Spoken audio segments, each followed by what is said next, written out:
The X-Men, and Wolverine in particular, have been a hot topic of discussion for MCU fans recently, as Hugh Jackman was confirmed almost a year ago now to be returning for Deadpool 3. For years now, people have been fan casting who they want to play Wolverine in the MCU, from Taron Egerton to Carl Urban to Daniel Radcliffe. But it seems like we'll still have to wait a little longer, as a new rumor suggests Wolverine will not be a part of the first X-Men team. To a lot of people, that might be shocking, confusing, and frustrating even. But I'm here to tell you that it is a good thing for 3 reasons. For the first reason, we have to go all the way back to 1963 when the first issue of X-Men was released. The team was comprised of Professor X, Cyclops, Beast, pre-blue hair, Iceman, Angel, and Jean Grey.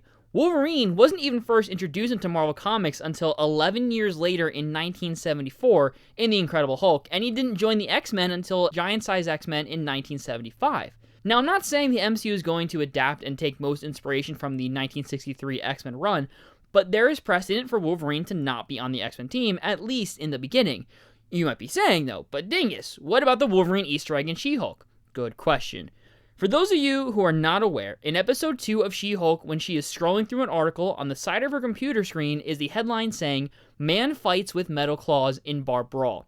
That is very clearly a reference to Wolverine, like there's literally no one else that could be referring to. So, if Wolverine is already confirmed to be MCU canon, wouldn't he be a part of the X-Men team? Well, there's a few counters to this. The first being the X-Men team in the MCU might not even be established yet.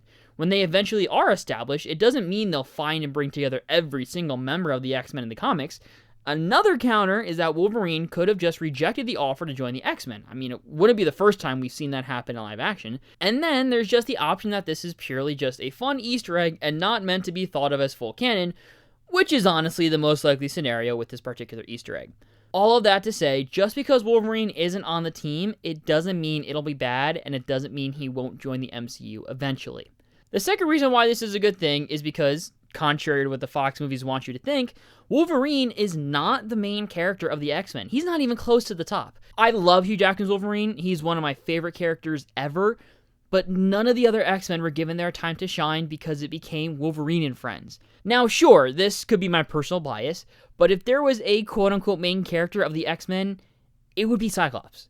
He's the true leader of the X-Men, and we never got that in any of the movies. He was sidelined and butchered so hard, sometimes literally, which is no fault of the actors. I think James Marsden and Ty Sheridan were actually really great castings for Scott Summers, and I think they both did good with what they were given, but what they were given did not do the character justice.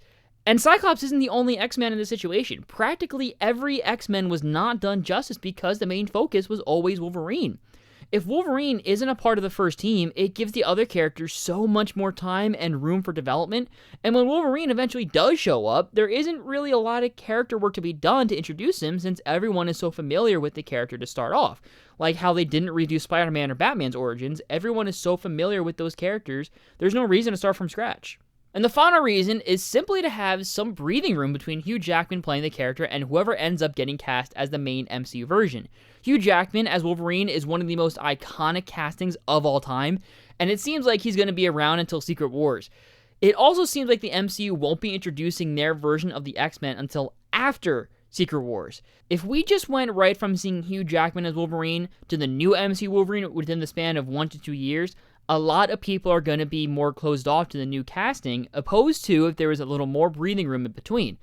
And in a lot of ways, if there's more time between Wolverines, it also takes away a little bit of the pressure to fill Hugh Jackman's shoes, because whether we are trying to or not, we're all going to be comparing the new actor to Hugh Jackman. At the end of the day, it's really not about whether or not Wolverine is a part of the team to begin with. It's all about how it's executed. The biggest things that they're going to have to deal with is the audience subconsciously comparing the MCU Wolverine to Hugh Jackman, and then making sure that the rest of the X-Men, most importantly Cyclops, are given their time to shine and aren't sidelined. What are your thoughts on all this? Let me know in the comment section down below, and make sure to subscribe and hit the bell for new videos every Monday and live streams every Friday at 5 p.m. Eastern to discuss the new episodes of Loki. Have a wonderful day. Thank you so much for watching, and hopefully I will see you next time.